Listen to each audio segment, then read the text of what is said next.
ആശ്ചര്യം വന്നാന്നാവും. നമുക്കിത് മനസ്സിലാവാത്തോണ്ടാണ് ആശ്ചര്യം വരാത്തത്. Hallelujah, hallelujah. ഈശോയ്ക്ക് തന്നെ ആശ്ചര്യമായി എന്ന് പറയുന്നത്. സർപ്രൈസ്ഡ് ആയി. നമ്മൾ പറയില്ലേ കണ്ണ് മിഴിച്ചു പോയി എന്ന് പറയില്ലേ, കണ്ണ് തള്ളിപ്പോയി. അതുപോലെ ഈശോ സർപ്രൈസ്ഡ് ആയിട്ട് ഈശോ പറയും. അത് ഈശോയ്ക്ക് ആശ്വാസം കൊടുക്കാണ്. എന്നിട്ട് തന്നെ അനുഗമിച്ചിരുന്നവരോട് പറഞ്ഞു, സത്യമായി ഞാൻ നിങ്ങളോട് പറയുന്നു, ഇതുപോലുള്ള വിശ്വാസം ഇസ്രായേലിൽ ഒരുവനിൽ പോലും ഞാൻ കണ്ടിട്ടില്ല. മാമോദീസ സ്വീകരിച്ച ഒറ്റ എണ്ണത്തിൽ ഇതുപോലുള്ളൊരു വിശ്വാസം ഞാൻ കണ്ടിട്ടില്ല എന്ന് ഈശോ പറയുകയാണ്. Hallelujah, hallelujah. ഇത് ഇവിടെ പ്രാർത്ഥിച്ചാൽ മതി, ശരിയാവും.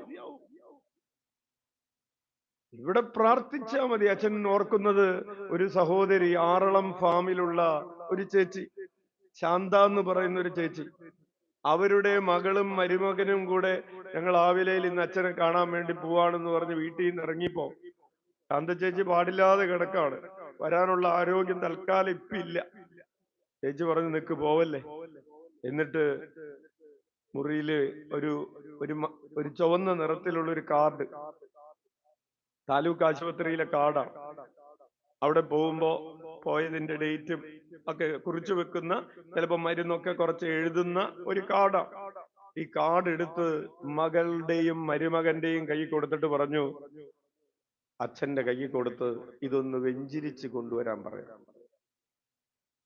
മകനും മരുമകളും കൂടെ ക്യൂലൊക്കെ ഇരുന്ന് മുറിയിലെത്തി അവരുടെ നിയോഗം പറഞ്ഞ് പ്രാർത്ഥിച്ച് പോകാൻ നേരത്തെ അവര് പറഞ്ഞു, അമ്മ ഒരു സാധനം തന്നു വന്നിട്ടുണ്ട്, ഇതൊന്ന് വെഞ്ചിരിച്ച് കൊടുക്കാൻ പറഞ്ഞു. അച്ഛൻ ചോദിച്ചു, അമ്മ വന്നില്ല, അമ്മക്ക് വരാൻ പറ്റുന്ന അവസ്ഥയിൽ. പ്രിയപ്പെട്ടവരെ, ഈ ശാന്ത ചേച്ചിക്ക് എഴുതാൻ അറിഞ്ഞുകൂടാത്ത ഒരാളാണ്, വായിക്കാൻ അറിഞ്ഞുകൂടാത്ത ഒരാളാണ്. ഈശോയെ കുറിച്ച് ഒന്നോ രണ്ടോ പ്രാവശ്യം ഇവിടെ വന്നപ്പോൾ കേട്ടിട്ടുള്ള ഒരാള് മാത്രമാണ്. ഒരു കാറ്റഗിസത്തിനും പോയിട്ടില്ല, ഒരു കുർബാന കൊള്ളപ്പാട് നടത്തിയിട്ടില്ല, ഒരു കുമ്പസാരവും നടത്തിയിട്ടില്ല. ഈ പള്ളിയിലെ കൂദാശ എന്ന് പറഞ്ഞ എന്താണെന്ന് പോലും അറിഞ്ഞുകൂടാ, വെഞ്ചിരിപ്പ് എന്ന് പറഞ്ഞാൽ എന്താണെന്ന് പോലും കൃത്യമായിട്ട് അറിഞ്ഞുകൂടാ. എങ്കിലും ആ പേപ്പർ കൊടുത്തു വിട്ടിരിക്കുകയാണ്, ഇതെന്ന് അച്ഛന്റെ കൈ കൊടുത്തിട്ട് ഒന്ന് ജപിച്ച് കൊണ്ടുവരാൻ പറഞ്ഞിരിക്കും. ഈ വിശ്വാസത്തെ നമ്മൾ എന്തെന്ന് വിളിക്കും?